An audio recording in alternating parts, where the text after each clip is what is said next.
فوج کے علاوہ بھی کسی کو نہیں چھوڑتے. میں عزت کے بدلے ڈبل عزت دوں گا, پیار کے بدلے ڈبل پیار دوں گا, بدماشی کی جگہ ڈبل بدماشی کروں گا. میرا کوئی ایک ہاتھ توڑے گا, میں 2 ہاتھ توڑ دوں گا. میں تو بڑا کلیئر ہوں اپنی زندگی کے اندر. زہر اور نفرت جو ہے, وینم جو ہے, وہ صرف ایک پی ٹی آئی کی پارٹی کے اندر نہیں, ساری پولیٹیکل پارٹیز کے اندر ہے. صرف ان کا کام عمران خان صاحب نے 10 گنا آگے جا کے ریڈ لائن کراس کر دیا. ماشاءاللہ سے آپ کو پتا پاکستان ترقی یافتہ ملک ہے, زبردست ملک ہے.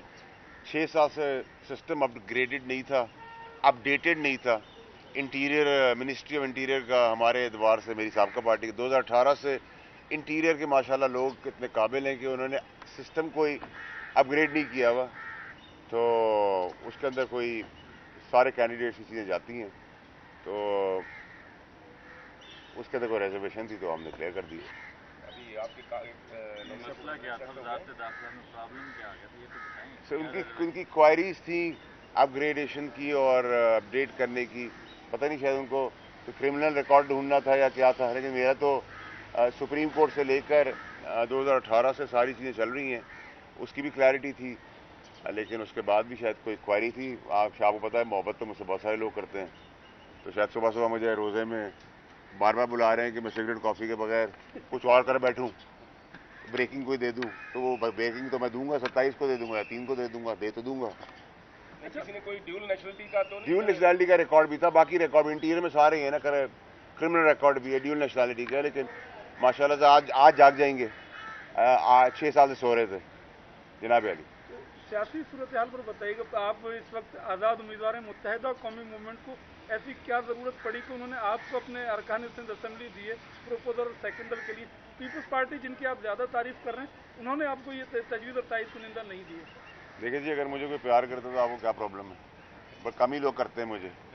دوسری چیز یہ کہ دیکھیں میرے اختلافات مخالفت تھی ایم کیو ایم لنڈن والی ٹیم کے ساتھ. اس میں کافی لوگ ہیں, جس میں مصطفیٰ کمال صاحب ہیں, رؤف صدیقی صاحب ہیں, گورنر صاحب ہیں, خالد مقبول صدیقی صاحب ہیں, اور فیصل سبزواری صاحب ہیں. بہت سارے ایسے لوگ ہیں جن سے میرا بہت اچھا تعلق رہا ہے.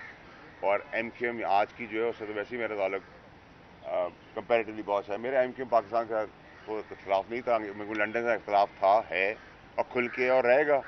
اور اس ٹائم پہ میں نے ٹیک آن بھی کیا. لیکن جنہوں نے اچھا کام کیا, ان سب نے اچھے کام بھی کیے ہیں. تو جس کے اچھے کام ہو, اب وہ اپنا مخالف ہی کیوں نہ, دشمن کی نہ ہو. جو اچھا کام کرے گا اس کی تعریف کر دیں گا, جو نہیں کرے گا ٹھوک دیں گے اس کو. تو سیدھا سیدھا حساب کتاب. اچھا سر, یہ بتائیے گا, رؤف صدیقی صاحب نے کل جو ہے وہ یہاں پہ گفتگو میں کہا کہ ہمیں پارٹی میں فیصل واوڑہ جیسے انقلابی لوگ چاہیے. تو کیا سمجھتے ہیں کہ کب تک جو ہے وہ فیصل واوڑہ انقلابی صاحب جو ہے وہ ایم کیو ایم پاکستان کا حصہ بن جائیں گے؟ دیکھیں, یہ رؤف صدیقی صاحب کی مہربانی ہے کہ انہوں نے ایسی بات کی, میں ان کا شکر گزار ہوں. جہاں تک انقلابی اور انقلاب کی کوشش کر رہے ہیں, لے آئیں گے تو پھر ان کی وہ خواہشی پوری کر لیں گے. ہمارے بڑے ہیں, بھائی ہیں. اب اور کیا سوال تھا آپ کا؟ یہی ہے, لیکن اگر آپ انقلاب کی بات کرتے ہیں تو یہ خواہش خان صاحب کی تھی 9 مئی کو, وہ لانے میں ناکام رہے, تو آپ کس طریقے سے انقلاب لے آئیں گے؟ دیکھیے, میرے اور خان صاحب کے اختلافات جو اس وقت بھی تھے, وہ انقلاب لانے کا طریقہ یہ نہیں ہے کہ آپ اپنے ملک اور اس کی سلامتی کو اور سالمیت کو آگ لگا دیں. آپ مولا جٹ لے کے توپ بندوقیں اور تمسخر اڑانے اپنے شہیدوں کے چلے جائیں. انقلاب لانے کے طریقے بہت سادہ, بہت طریقے ہیں. انقلاب آپ اپنی زبان سے, اپنی آواز سے, اپنے پرامن احتجاج سے, اپنے رائٹ آف ڈیفنس سے, کورٹوں کے تھرو, جسٹس سسٹم کے through, T V talk shows, آپ کے توسط سے آپ وہ انقلاب لا سکتے ہیں. اس میں آپ کو جس قسم کے لوگ ہیں, پولیٹیکل لوگ ہیں, ان کو بھی آپ ایکسپوز کر سکتے ہیں, برہنہ کر سکتے ہیں. اور دیگر لوگ بھی اگر اس کے پیچھے ملوث ہوں, جو ایسی شرارتیں کر رہے ہوں جو میرے ادوار میں تھیں پی ٹی آئی کے دور حکومت کے اندر, اور اگر آج بھی ہوگی تو انشاءاللہ کھل کے ڈیفینڈ بھی کریں گے, اور کھل کے جو ہے وہ اس کا احتساب بھی کریں گا, کھل کے آپ کو بتائیں گے بھی. فیصل بھائی, آپ کو یہ بتائیں کہ پرانی پی ٹی آئی کا مستقبل کیا ہے؟ ان کو 3-4 مقدمات میں سزا ہو چکی ہے. اب کیا سمجھتے ہیں کہ وہ ان کو ضمانتیں مل جائیں گی؟ آپ بڑے کرتے ہیں نا. دیکھیں جی, ویسے تو جو ہمارا عدالتی سسٹم ہے, عدالتی نظام ہے, اس میں تو ایک اٹ سیلف بہت سارا ایک سوالیہ نشان ہے. ابھی 6 پڑھ لیں گے اور 2 گھنٹے بعد اسی 6 کو 9 پڑھ لیں گے. تو جو انہوں نے سزائیں دی ہیں, جس وقت سزائیں دینے کا وقت تھا وہاں تو سزائیں دی نہیں. نمبر 1. نمبر 2 یہ کہ آج کے دن تک اگر آپ اس سے तहरीक इंसाफ के चेयरमैन साहब की बात करेंगे तो दुनियावी और कानूनी तौर पे तो वो मुझे मज़ीद शिकंजों में फंसते हुए नज़र आ रहे हैं, फंस गए हैं और मज़ीद परेशानियां उनके लिए आगे बढ़ रही हैं, उनकी पार्टी के, उनके मौला जट लोगों के और उनके उन लोगों के भी जो चारों तरफ खेल रहे हैं, जो डबल एजेंट्स नहीं ट्रिपल एजेंट्स हैं। तो इसमें तो क्लैरिटी होनी चाहिए। अच्छा, जब आप वफाकी वजीर थे तो कुछ सांपों का जिक्र किया करते थे, जनाब तो सांप अब कहाँ है? दूसरा एक वर्ड अभी आपने इस्तेमाल किया कि शरारतें करते हैं, तो ये पहले ईरान की तरफ से हम पे अटैक हुआ तो उसके खूब पाकिस्तान आर्मी के खिलाफ ट्रोलिंग की गई, जब पाकिस्तान ने जवाब दिया तो फिर उसके बिल्कुल अपोजिट चल गए। अब जब अफगानिस्तान की पाकिस्तान में यहाँ वाक़या हुआ तो उस पर ट्रोलिंग शुरू हो गई, अब पाकिस्तान ने जवाब दिया तो उस पर फिर क्या है ये? देखिए, ये एक बड़ा अनफॉर्चुनेट है जो हमारे फौजी शहादतें दे रहे हैं, बॉर्डर पे काम कर रहे हैं, मेहनत कर रहे हैं और जवान बच्चे हैं, मेरे और आपके बच्चे हैं, वो उनका तमस्कर उड़ाना एक बेशर्मी, बेहयाई का नाम है, बेहिसी का नाम है।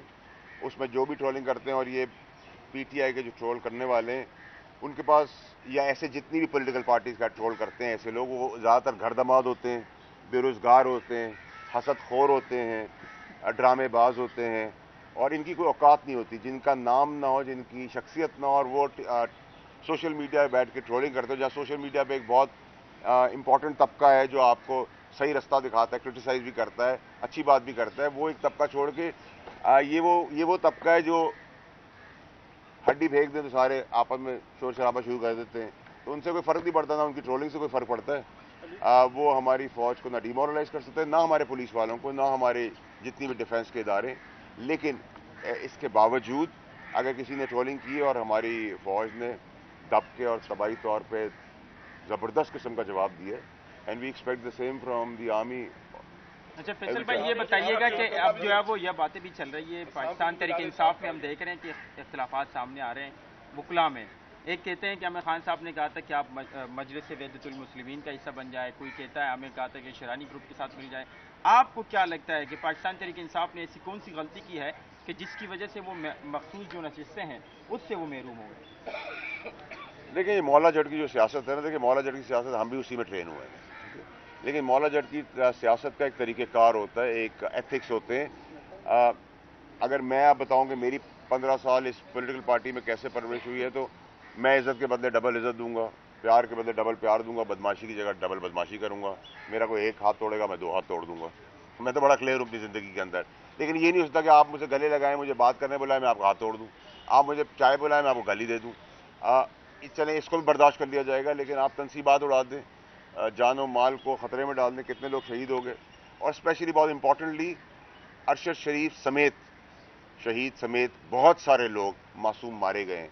और अरशद शरीफ का केस अगर खुल जाए तो पाकिस्तान की किस्मत सिमत वैसी ऑटोमेटिकली चली जाएगी, क्योंकि उसमें पता चलेगा ना कौन कौन हैं।